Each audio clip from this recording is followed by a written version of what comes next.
Hey, what's up, y'all? It's your boy DJ Fanatic at soundsforproducers.com. As you can see, we got a dope interview for this brother right here. I met him a couple years back, and this conversation is going to go everywhere. Ladies and gentlemen, he's an artist, recording artist, and producer, and we're going to get into it. So, Demaya, welcome to the channel. Welcome to the community. What's good, man? How you doing? What's good, man? I thank you for having me, brother. Sure. It's been a fun ride, man, and pleasure building this relationship, man, over recent years, man, and that goes back, I guess, to the value of networking and building relationships, man. I mean, we met, like you said, how long ago? Maybe 2 years ago. Yeah, at least 2 years ago. Yeah, at least 2 years. Yeah, man, and been to a couple of the BeatStars events and meetups and whatnot, and now look, man, look, we on your show, man. We here, Mom. We made it. Yeah, man, that's what it's all about, man. That's what it's all about, man. So yeah, you were getting into something about let's say the Clickfunnels thing, right? What were you mentioning? Like, what are your thoughts about this new Clickfunnels? Well, I think it's effective because I've purchased products myself through the funnel itself. So I think it's effective, but when I think of personally, how can I apply this to myself? I'm thinking about digital products, man. And as an artist, producer, or just anybody that's into this, that's an entrepreneur, and trying to grow their business, there's several things, man, that's at play. I'm at a point in my life, man, where I'm trying to just create different streams of income for myself, right? And so I still want to keep the art pure and not put so much pressure on necessarily making money. But how can I use my experiences and my knowledge and my expertise as a musician or an artist to create another stream of income for myself? You know what I'm saying? So using my art, my love for art, and then my knowledge or my desire for personal gain or just development or financial growth, how can I use that? And so obviously there's immediate forms of, digital downloads, selling CDs, merchandise, different things like that. But those things, at least as far as like when you're selling physical product, requires me to be physically there if I'm at a show. Obviously streams, digital downloads, those are things I believe that can definitely make money for you while you're asleep. But what are those other ideas and what are those other things that I can implement or create? So me, for myself as an artist, and I would say that I'm an artist first before a producer, though they kind of go hand in hand for me right now.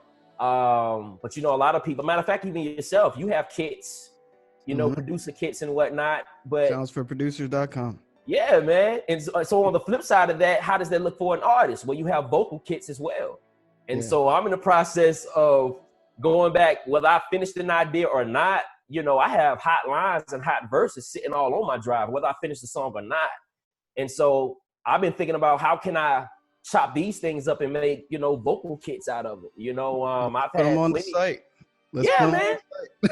I've had plenty of like producers and different things actually use, vocals and background vocals, because I sing too, for their own personal benefit. I forgot about that. Yeah, man. So it's like for their own personal benefit. So it's like, okay, that's another digital product, for me that I can actually use. I was using a content calendar to start to try to manage my social media content and like posting, because it's all about consistency in that space, right?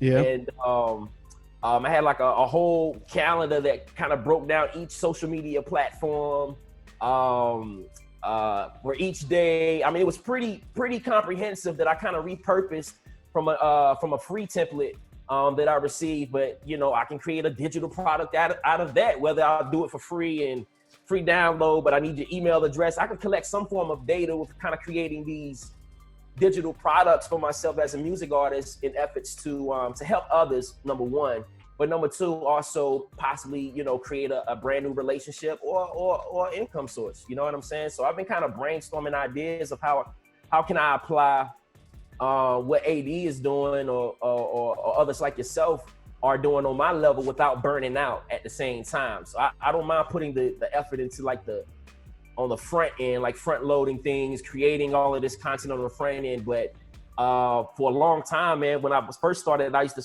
you know, create content as I needed it, you know? So it's like, okay, I want to do a post today. Now I'm deciding that I want to, you know, look for something or try to shoot something so I can post it next week. And so, so right now I'm more into like building systems, using the tools that are out there to remain consistent, number one, and possibly create some products for myself that can, number one, either build relationships or create some income for myself as a music artist on that front. You know what I'm saying? Yeah, got you. You said so much in that 2 minute. You went so many different directions, but I totally feel you on that, man. First, shout out to the MIDI Money group. That's Anno Domini from Anno Domini Nation. Gabe from Legion Beats was good. Wishmaster, Big Shot Beats, and I know I'm forgetting somebody, man. It just struck my mind. But anyway, shout out to MIDI Money group. Really appreciate y'all because the whole Clickfunnels thing is a very powerful tool, but it can be used for any type of business. And I'm not trying to sell anything. It's just like it's stuff I'm discovering now. Basically, it's good for like passive income because you set things up on the back end. So and then it kind of rides on its own where you don't have to work as much. Like all the work you did today is prolonging, you know, throughout the next couple months, tweak a couple things, you got next couple months, tweak a couple things, next couple months. Now, as far as an artist, like, are you leaning more towards putting content together as an artist than a producer right now? When you say content, what do you mean? Like online, like social media type content you're referring to, or like, or just creating content period? Content period, really, because I didn't know if you're aiming more towards artistry or more towards producer as of right now. Like, what's your plan for this year? Right now, man, more so artistry, man. I would just like to capitalize on you know, how can I extend the life of projects? And so, you know, I'm a big user of Splice. I love Splice. Yeah, shout out to Splice. I love using kits and things like that. So particularly for the products that I use that are like royalty free, and if I'm creating a beat, quote unquote, from scratch, how can I repurpose that beat? I don't have a problem with leasing every beat that I've put on my album. Like if I created the tracks, like why must it stop at, you know, why must I just have that exclusive access? You know what I'm saying? So let me take this beat and maybe rapper A, B, and C may kill it more than I killed it, you know? And let me go ahead and throw that up on there too. Like there's no rules to it, you know what I'm saying? So I don't want to limit myself as an artist in that respect either, you know, but for the year, I'm definitely going to be focusing more on the artistic side, but it all goes back to purpose, you know, right? And helping people. So music for me is just a vehicle to a greater message that I'm trying to share, you know? And so, so with that, sometimes it does take on the life of, on the producer side. And sometimes it sounds a little bit more corporate, more 9-to-5-ish.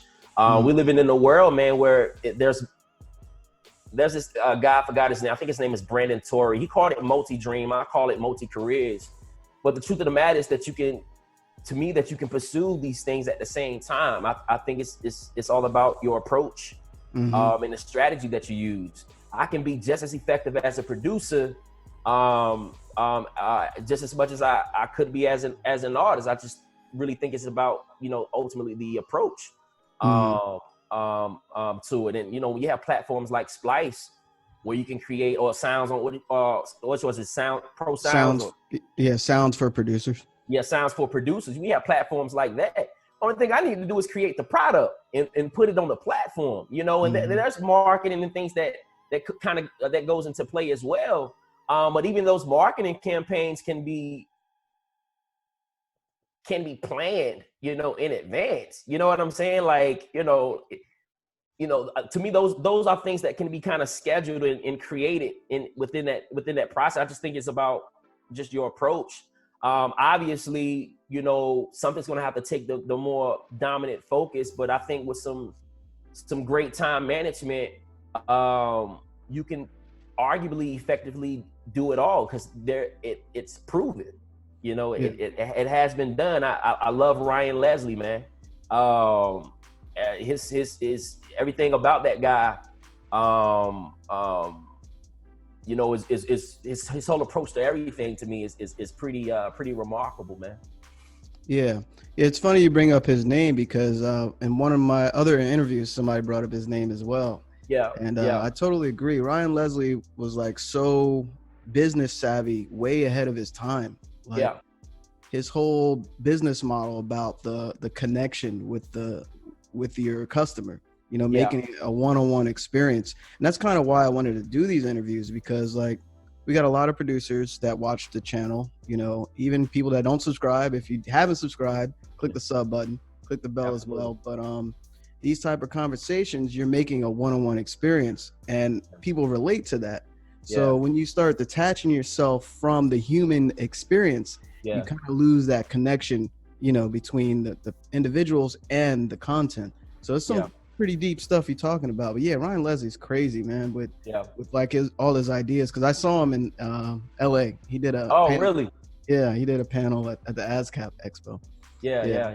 It was really good, man. So talking about how all the numbers you have in your phone, he was like, who do you really talk to? You got like 200 numbers, maybe more, 500 numbers. And who can bring value to what you're doing, and who can you bring value to? So he was like, you have all these connections in your phone, but you don't utilize it, you know? Yeah. So it just kind of opened my mind. I'm like, yo, that makes sense. Yeah. So you're leaning more towards the artist side. How would you, actually, that's a dope shirt, by the way. I forgot to tell you, man. Yeah, thank you, man. This is actually, look, y'all can order this online, man. Hey, this, you know, it's one of my shirts, one of my products, and whatnot. The link fairly soon. But the interesting thing about this shirt, the time that I created it, which was actually a few years ago, Kendrick Lamar dropped this album, Damn, like right after. Wow. And that was like maybe a year or two later. And that kind of goes to show you that ideas is in the air. It's up for anybody to grab. You know what I'm saying? I mean, how many ideas have you had, you know, that, you know, maybe a year or two later, somebody jumped on, it was like, man, I had that same idea for that chop or for that flip or for that song concept. You know what I'm saying? So it kind of happened, you know, like that, man. But this is, for me, it's an acronym, man. So it means discovering art, mastering niche, you know, so. Discovering art, mastering niche. Yeah, discovering art, mastering niche. Can you elaborate on it? Well, you know, kind of going back to our conversation, you know, we're you know, I'm an artist, you know, first, right? And so that's the whole art piece. But once you get into like the music business, you know, and really trying to carve out those intricate details within that space, to me, you're going into like a form of mastering your specific niche, you know. And so for me, the discovering art is more of an artistic approach, and that mastering niche kind of speaks to the business side, or the multi-layered side of being an artist or being a creator, whether that's musically or whatever, you know. Right, so right. I got you, man. Things, absolutely, man. Yeah, it's dope. Where can they get it? Can they get it right now? Actually, they can, man, on my Bandcamp page. Actually, if you click on my bio, there's a Bandcamp link, and from there you can purchase my latest album, any music that I have up there, any products that I have up there, is going to be on that site. But I'm going to actually push this hard, man. I haven't really pushed it as much as I would like, But those again, those are things that I'm hoping to change this year. And for me, it actually started with Instagram. I'm not sure how often you on there, man, but I've been a little bit more consistent as of late, and that's kind of speaks to the tools that I'm using to actually keep up with that end, man. So yeah. Yeah. Speaking of Instagram, can you tell them what your Instagram is so they know where to go?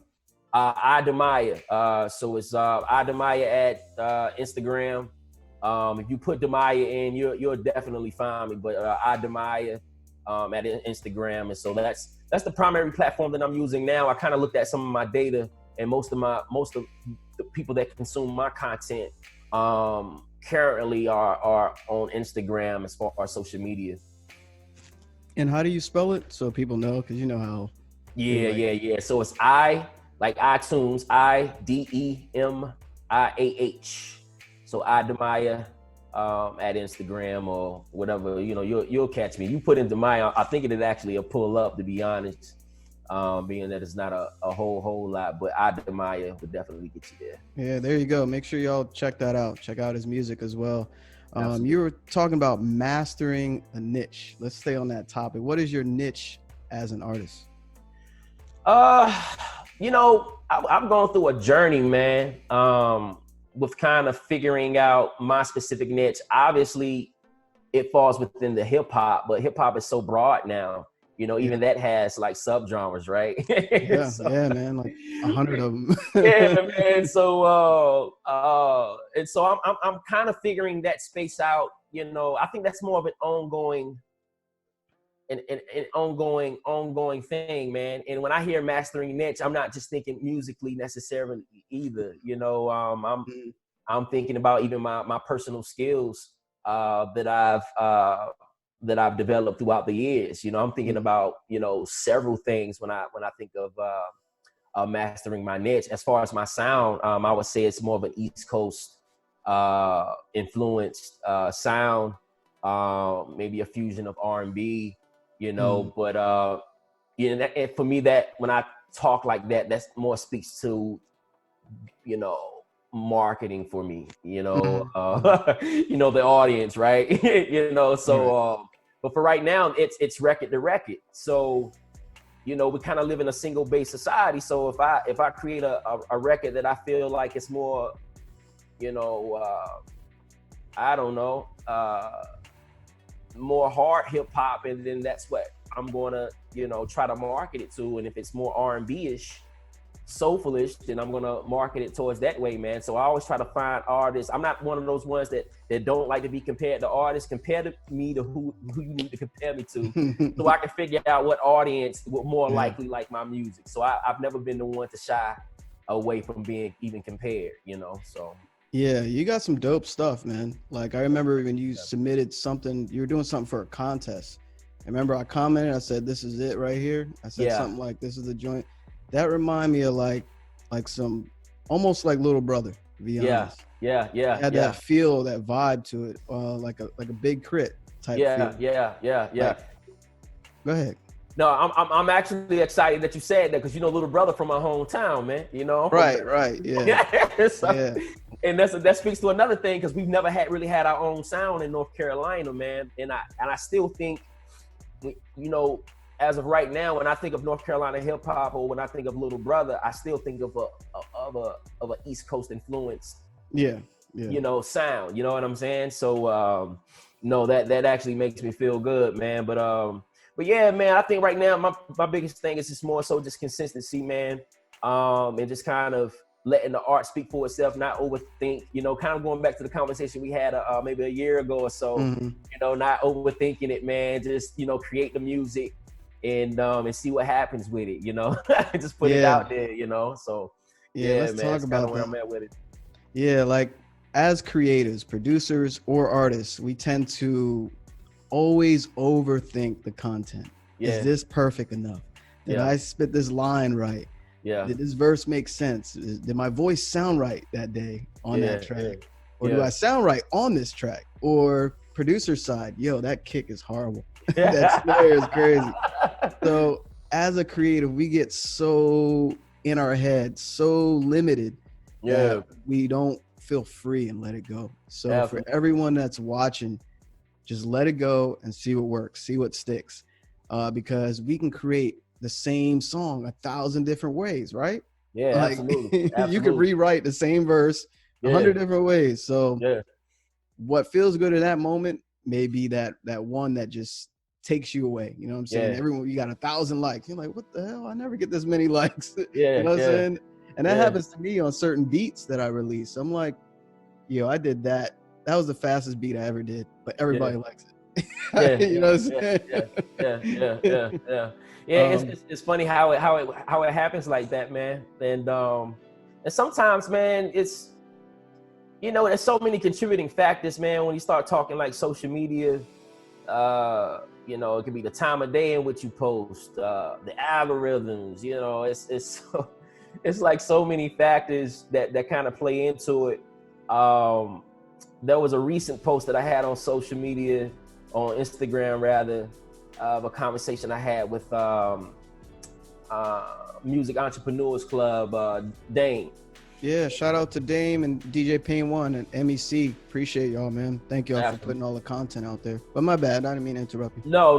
They're doing a wonderful thing. I'm just shocked at how many people don't actually utilize the services or the or gravitate to the information, man. But yeah, we had a conversation about followers and this, that, and the third, man. And you know, I think engagement was really at the heart of the conversation and what really matters to us artists and producers, man. Because as you know, followers and likes doesn't necessarily equate. Right. Yeah, don't necessarily equate to, you know, having money and whatnot, man, or fans or true fans or whatever. So it's so many sides to it, man. But yeah, absolutely. Yeah, you got into data. I'm guessing. Well, you mentioned also IG is your primary focus right now, platform. Yeah. Can you speak about some things that are helping you as far as data is concerned on IG? Yeah. Man, right now, and even now, I'm kind of working through that, you know, like my boy Ryan Lucas. Shout out to Ryan Lucas, man. You know, we're scientists, man. We test things to see what works, what doesn't work, right? And so I specifically made IG my focus for right now because I felt like for any artist or producer, consistency is the most important thing. So while I'm focusing on Facebook, Instagram, LinkedIn, TikTok, Pinterest, or whatever platform you want to put out there, Pinterest.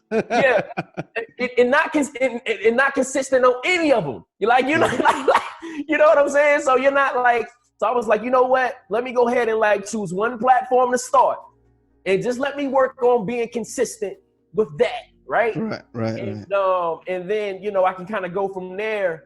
Obviously, there would be, you know, marketing efforts and things that I try on other platforms and whatnot. But I felt like I was stretching myself thin. And when I say thin, you know, there's other things that go on. Like, we're not just producers and music artists, you know, we're essentially entrepreneurs. That's what I would say, musicpreneurs. But we have life and other things that's going on, other aspirations and passions that we have too, that requires time, you know? And so, so for me, I created a system for myself that works for me, you know? And so that's kind of where I'm at with it. As far as the data, I'm looking at, you know, engagement, man.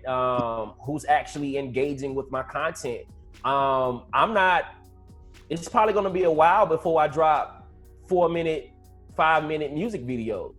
You know, the average watch time for an artist, and I don't care how big they are, is like, I think if you're like really popping, I think it's like 45 seconds to, I can't remember what it was, like a little over a minute. And then like, if you're like somebody that's kind of quote unquote still on the come up or have like some of a shorter following, the watch time is even less than that. So it's like, well, for me, looking at the data, if my average watch time is, you know, 25 to 45 seconds, then why am I spending all of these hours in time creating a music video, a 4-minute music video, soaking up my budget? Or like I said, you have to, that has to be edited. So even if you're doing it yourself, you still have to edit the video. So I decided to just do 1-minute videos, you know? You know, 1-minute music video to whet your appetite. You either like it, you either gonna like it or you don't, you know? And you see other artists like Will Smith's son, what his name, Jaden. Yeah. He created a whole album and just put it on Instagram. And Right. then what's your girl, Tierra Flack or Whack or whatever her name, Tierra Whack. She has a whole album where it's just each song is 1 minute. You know, wow. so I didn't hear about that. Yeah, each song is like 1 minute long, man. And like she has like a music video for each and every last one of them, man. And you have to go online. She's real creative.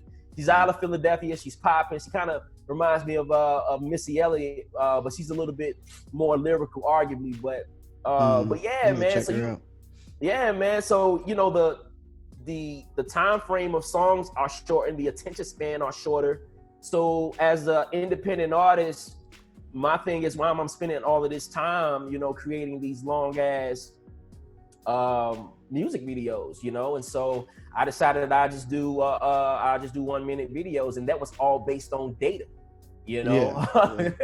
Yeah, it's funny you bring that up because I'm doing the same thing. I was doing IGTV, these super long. I was putting a whole beat up. Yeah, but I was getting more engagement with just 1 minute of the beat. Absolutely. So like, why am I doing this? Wasting all this time? Because rendering takes time too. Absolutely. And you're doing these full videos and you're like, my whole day is gone. Less engagement. So yeah, you definitely set a gem right there. It's always important to see what's working. That way you're not basically beating your head against the wall by doing more and not getting a good return in engagement. Yeah. And there's different layers of engagement, you know, because engagement could be a like, it could be a view, could be, let's say you share your 1 minute video to your story, and then somebody else basically watches the next story. So that's a form of engagement. Absolutely. Or they bookmark it too, because sometimes you bookmark posts and you can check, you know, to see who, you know, what people do basically. And you're talking with the business IG account. A lot of creatives don't know the difference between a regular and a business account. Did you want to share that a little bit, your experience? I mean, I haven't used the regular account in so long, so I'm not even sure what tools are even not available. I'm not even sure what's not available on a regular account, man. All that data is not there. Yeah. Man, you gotta be on a business account to at minimum to get that. You know, I know what, you know, some of my songs work great with better with men versus women, you know, and vice versa. I'm pretty, a lot of my content is like in the middle. It's 50% men, 50% women. But as far as age demographic, it's young, you know, it's fairly young as far as social media is concerned, which is great, man. But it's a little different. I'm in a weird space, man, because I performed in front of younger audiences and I performed in front of older audiences. And I think for my style of music, it's more for a mature audience, I would say around my age demographic. But again, it kind of goes back to, you know, approach. And I'm kind of all over the place because now I'm thinking about my approach just based on data that I've collected via concerts or live shows. The younger crowd, man, they're all about the turn up, you know. So if I have like a real, you know, R&B smooth set, you know, I'm gonna probably do a lot of switch ups. You know, I'm probably gonna be rapping over something that's current. You know what I'm saying? It has like some bop to it. As opposed to a more mature audience, you know, they may be more lyric driven, you know, more about melody and more about vibes and whatnot. And so, so, you know, it's all approach. But again, that was based on the data that I collected from my experiences, you know. So I'm kind of using everything, whether it's social media, whether it's live shows, whether it's a conversation.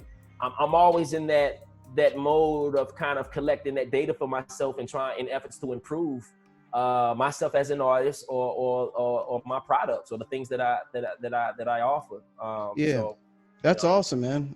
Congrats on that, because that's so important. I'm glad you're doing that as an artist, because without data, you don't know what to do. You know, you're in the dark and you don't know what's working and what's not working, and you're just working so hard and you don't know. You know what I'm saying? Like, why am I so tired, but nothing's changing? You know what I mean? Spinning wheels, man. Yeah. Before I forget, hopefully I'm gonna have to hit up Music Entrepreneur Club. That way we can get some type of affiliation. That Yeah, way, you know, others can get like a discount on their services because they talk about a lot of these topics. And absolutely. I'm gonna have to hit y'all up. Unless y'all watch the video, Dame, DJ Pain One. If y'all watch it, definitely let's talk. Yeah. Hopefully, you know, we make something work. But you mentioned something that caught come. Oh, you collect data as an artist. How do you do that? I mean, about your shows. Yeah, you, you know, going back to what I said earlier, you know, we're scientists. You know, we test things out. Um, so I kind of think of an idea. Well, part of that before I think when I first started, man, I would look at I looked at a lot of other shows, you know, other concerts. What are these guys doing? You know, how Market whether research. yeah, Yep. man, you know what I'm saying? So Mhm. I'm looking at everybody that's like top performers and whatnot, just to kind of see how their sets Mhm. are. And there's not a lot of artists that really share their set list and different things like that. But for the ones that do, you're able to kind of use that as at least a starting point. And if not that, just you know, looking at the show itself to see, you know, the transitions, you know, between records and Yeah. um call and response, you know, different things. And so I look at things, and then some things come across a little gimmicky to me, Mhm. or overly used. Like I'm tired of seeing people throwing water bottles. They've been doing it. Look, man, water bottles have been thrown for years. To get Even thrown in in. the You know, rock every days. yeah, Yeah. Even in the rock and roll days when rock was yeah. like, yeah. And again, that goes back to the type of audience. Now, that may work for a younger demographic. When you come up in there with a water bottle with a more mature demographic, when you got like some grown women, you know what I'm saying? And they attire And you on mess their up their little, hair. yeah, like they ain't playing for that. It's gonna be a disaster. Even if it's a hip hop show, it's going to be a disaster. You know what I'm saying? So a part of that is like knowing your audience as Yeah. well, man. So I ended up opening up for PB and Rock one time, man, and it was a pleasant, awesome experience. But they're all about the turn up, man. But though he's in my opinion, a bit of an older artist. I think he's like maybe late 20s or something like that. Mhm. And I seen kids in there as young as like 10, 12 years old, man. Wow. You know, I was really shocked at how young his demographic was based on the songs, you know, that he sing. You know, they're really, you know, adult oriented type concepts. You know what I'm saying? And so Mhm. I didn't see anybody younger than 23 in it, you know, for that particular event. So I learned a lot during that time, and that actually helped me going into my next show, collecting that data, what worked, what didn't work, the times that I had like my get right, you know, pump 'em up songs, you know, I had Mhm. the place rocking and whatnot, and that was kind of stifled when I went into more of a smooth track that wasn't as necessarily lyrically driven. It was more about vibes and, you know, melody and whatnot. And Mhm. for that, they want the turn up, they want the bars, you know, they want the lyrical, they want the, you know, they Yeah. want the Eminem, whatever. Yeah. Like they really want like a full-fledged performance. And so I kind of use that data that I collected during that time, during that performance, to kind of carry over into my next show that's more of a younger performance, and did much better, man. You know, so took some pictures, you know, gathered a few more fans on Instagram, and whether that's one fan or two fan or three fans, I don't care, man. You know, that's we celebrate our small wins as well. You know, a win is a win, so it was great. Yeah, definitely. I hate to put you on the spot, but I am. Yeah, it's okay, man. It's Hey, okay. you want to spit a bar from one of your songs or something on camera? Oh man, they say you should always be ready and stay ready, right? Yeah, right, man. You know, Um, anything come to mind, man. You don't have to like put too much thought into it. That way, people just hear your style, man. um, Because I know you got a serious catalog of songs in your yeah, man. head. I'm all over the place, man. Do something new that you release. That way, it's fresh in your head. Oh, man.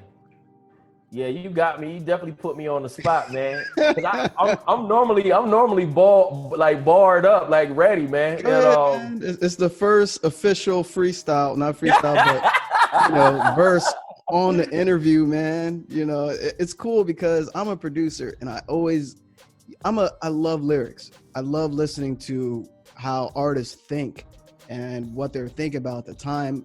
Like before, when I was younger, I didn't really care about lyrics. I was all about the turn up. Yeah. But the older I got, I'm listening more. I'm like, yo, because I used to always just listen to the beat, but now I'm kind of listening to the whole body of music, the beat and how it inspired the artist to say that. You know what I'm saying? So yeah. That's where I'm at now. Yeah. And it took a while to mature to that level, because now it's I don't know, I'm getting more out of music.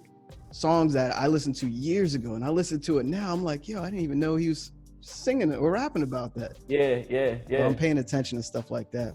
But you also mentioned, like, when you're performing, you try to pick a certain set list. Like you got your turn up songs and the songs that, you're just vibing. But that reminds me of DJing.